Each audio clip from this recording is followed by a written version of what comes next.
Olá! Estou aqui eu, professora Débora, pronta para mais uma pílula sociológica, a dose de sociologia que você mais adora que eu sei. Para você que ainda não sacou qual é o tema de hoje, eu vou te dizer, assim, só para brincar um pouquinho com esse suspense. Hoje a gente vai falar sobre política. É isso mesmo, é um tema assim tão importante, mas tão importante quanto respirar, eu diria assim. Mas que chato, professora, que coisa mais sem graça falar sobre política, só discórdia. Ai, eu tenho ranço. Bom, essa queixa é uma queixa muito comum e aí acho que ela tem sua razão de ser, né? Seus motivos, sem julgamentos, não tô aqui para julgar ninguém. Mas o que eu espero ao final dessa pílula é que eu consiga te mostrar a importância da política e talvez retirar um pouco desse ranço, colocar um olhar mais analítico sobre a coisa e que a gente possa afastar um pouco as nossas emoções e essa discórdia tão emocional, afetiva realmente que a gente tem sobre esse tema, não é mesmo? Então, vamos lá? A política está relacionada à habilidade de resolução de conflitos. Então, a gente está falando de resolver as nossas questões, de resolver os nossos embates a partir do diálogo. Imagina se não houvesse política. Aí a gente resolveria todos os nossos conflitos na base da violência? Não ia dar, né? Não é assim que funciona. Então, de onde é que surgiu essa palavra? A palavra em si, política, vem do grego polis, que significa cidade. Então, realmente, na Grécia Antiga, a política servia aí para resolver os conflitos, as questões da cidade de uma maneira organizada, né? Já naquela época, o filósofo Aristóteles cantava a ideia o ser humano é um animal político. Então, para você já ter a noção de que é impossível a gente viver sem a política. Hoje em dia, ela serve para quê? Para organizar, para a gente poder exercer os nossos direitos e os nossos deveres, para a gente poder reivindicar, para a gente poder cobrar, né? E exercer a nossa cidadania, de ser cidadão.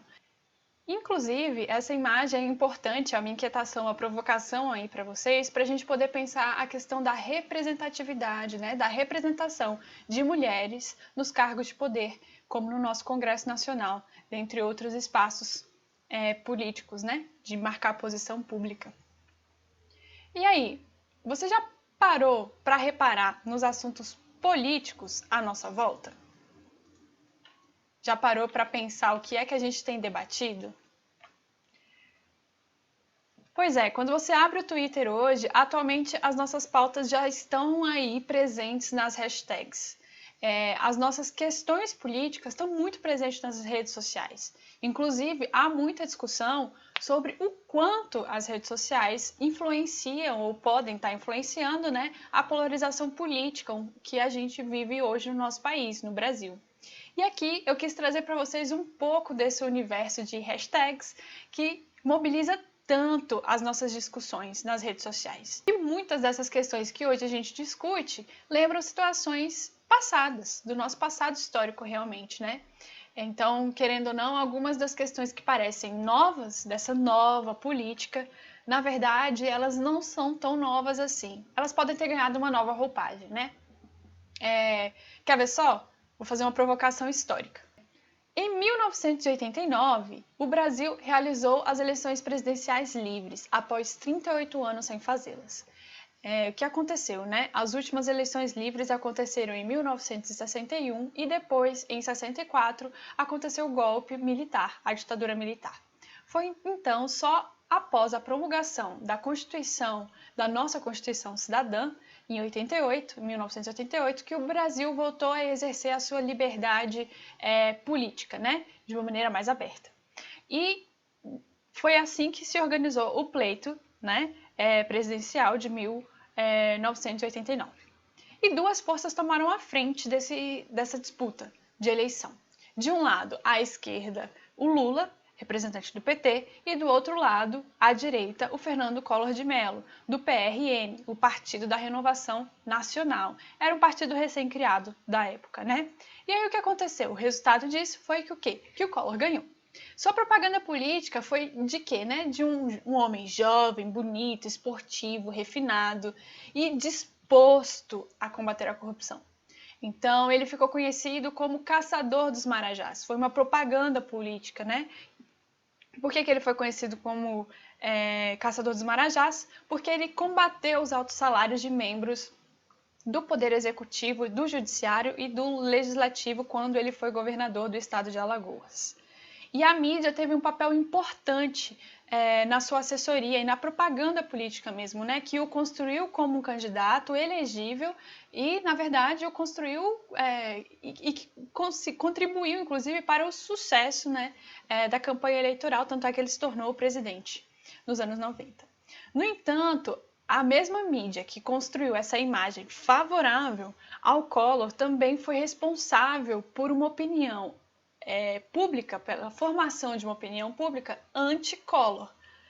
Os fatores que explicam isso são, em primeiro lugar, né, o Collor recebeu vantagens econômicas indevidas. Houve um esquema de corrupção no qual PC Farias, né, que era um empresário, foi tido aí como responsável por esse esquema de corrupção, e esse esquema envolvia tráfico de influência, cobrança de propina e superfaturamento de licitações públicas. Esse foi um fator. O segundo fator foi a política econômica, né? O Collor tinha uma orientação declaradamente neoliberal. Ele defendia a privatização, os cortes de incentivos fiscais e também dos gastos públicos.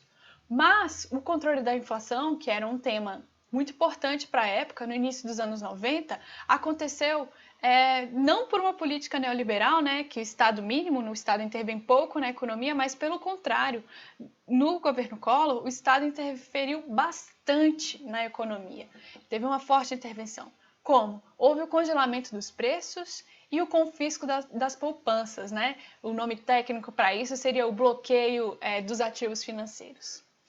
Tudo isso para quê? Para conter a inflação. E essa postura, ela foi uma grande decepção para a base eleitoral inclinada à direita e para a classe empresarial, né? Para o apoio empresarial, que foi um dos responsáveis também pela eleição de Collor naquela época. Somado a esses fatores, o político e econômico, isso aí fez o quê? Criou um clima de efervescência política na época. E nas grandes cidades brasileiras houve manifestações dos caras pintadas. As pessoas saíram às ruas com as suas caras pintadas, pedindo por mais ética na política e também pelo impeachment do Fernando Collor. Protestando então contra a corrupção, né? E eu conto essa história aqui como uma forma de provocação para vocês. Por quê? Episódio ilustra a relação entre o que? Espero que vocês tenham notado a influência dos meios de comunicação e o poder econômico nas decisões políticas, na opinião pública, né? E no comportamento político. E se a gente olha hoje, devido às transformações da globalização e as mídias de hoje, se antes era a televisão, hoje a gente tem o quê? As redes sociais. Quanto é que elas influenciam e incitam o debate público atualmente, né? Isso é algo para a gente notar. Fica aqui a inquietação e comenta comigo o que você acha sobre isso. Recentemente, a gente discutiu muito, na verdade, né, sobre o Black Lives Matter, vidas negras importam. O brutal assassinato, né, do George Floyd, um homem negro de 46 anos nos Estados Unidos, no estado de Minnesota, fez com que os manifestantes saíssem às ruas denunciando de maneira muito forte o racismo institucionalizado na sociedade estadunidense. E a manifestação, ela foi para além de uma hashtag de Twitter, né, gente? Tanto é que ela influenciou o nosso país também. A gente teve manifestações aqui de Vidas Negras Importam. Mas o legado, né, desse movimento, né, é que essa manifestação evidencia as estruturas sociais, e nesse caso a questão racial, como isso influencia no exercício do poder, né, na autorização de quem é cidadão e de quem não é cidadão, quem tem os seus direitos e os seus deveres assim reconhecidos e quem não tem. O que eu quero dizer com isso é o seguinte: o movimento Vidas Negras Importam escancara o racismo e coloca como central na nossa luta política, né? E coloca assim o enfrentamento ao racismo como algo importantíssimo, essencial para uma vida mais justa, uma luta política para uma vida mais justa, mais igualitária e mais democrática. Você está entendendo o que eu estou falando? Bem, eu espero que você tenha entendido, então, a partir disso, a importância de política. Se ainda não entendeu, quero mostrar aqui a Anitta, tem vídeo dela no YouTube, a Anitta está interessada nisso, né?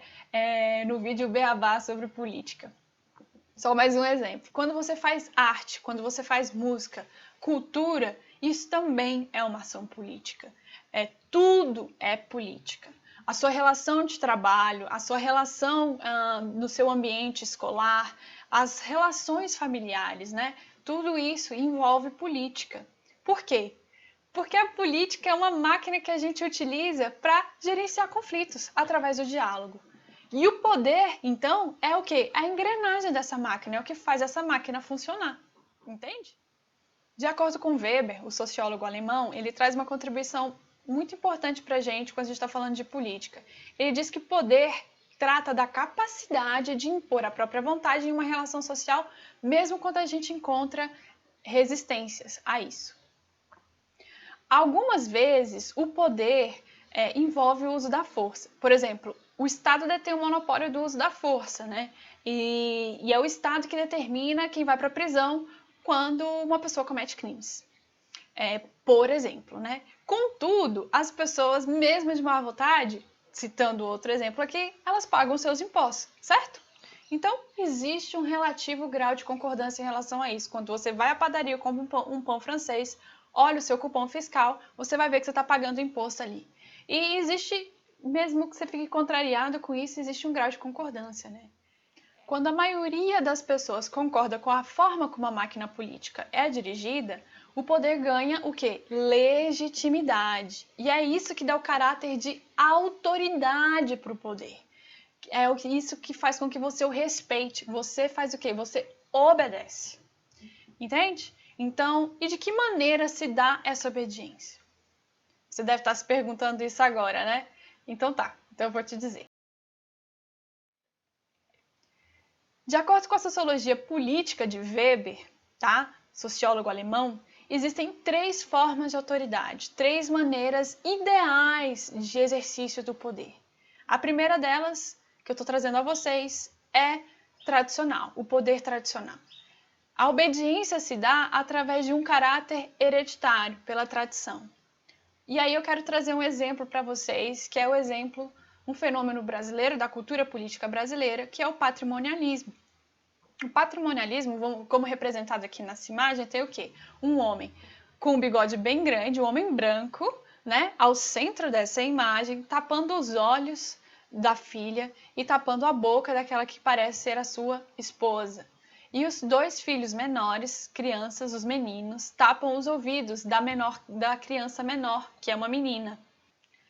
Essa imagem é bastante representativa, portanto, do fenômeno do patrimonialismo, né? Aqui a gente tem uma mescla das questões da prevalência, né, do homem branco no espaço público, no qual as mulheres são colocadas nesse espaço do âmbito privado, né? E não somente de colocá-las no âmbito privado, no âmbito doméstico, mas também no lugar de emudecido. Não podem olhar, não podem falar o que veem e não podem falar sobre aquilo que escutam, sobre aquilo que aprendem.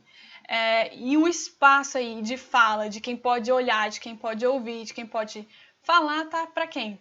Para os homens brancos. Tá vendo? A estrutura do patrimonialismo aqui, herança do nosso passado colonial, dessa estrutura social muito forte que a gente tem, de entroncamento das questões de raça, classe, gênero. Tá vendo?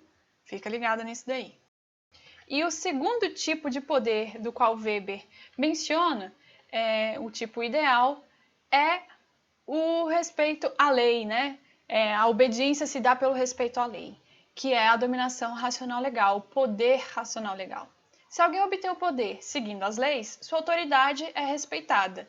Por exemplo, recentemente, nessa semana mesmo, aconteceu as eleições bolivianas e muitos jornalistas escreveram o legado da Bolívia nesse sentido, de que os bolivianos seguem as leis e fizeram uma eleição seguindo as leis e acabaram de eleger um novo presidente.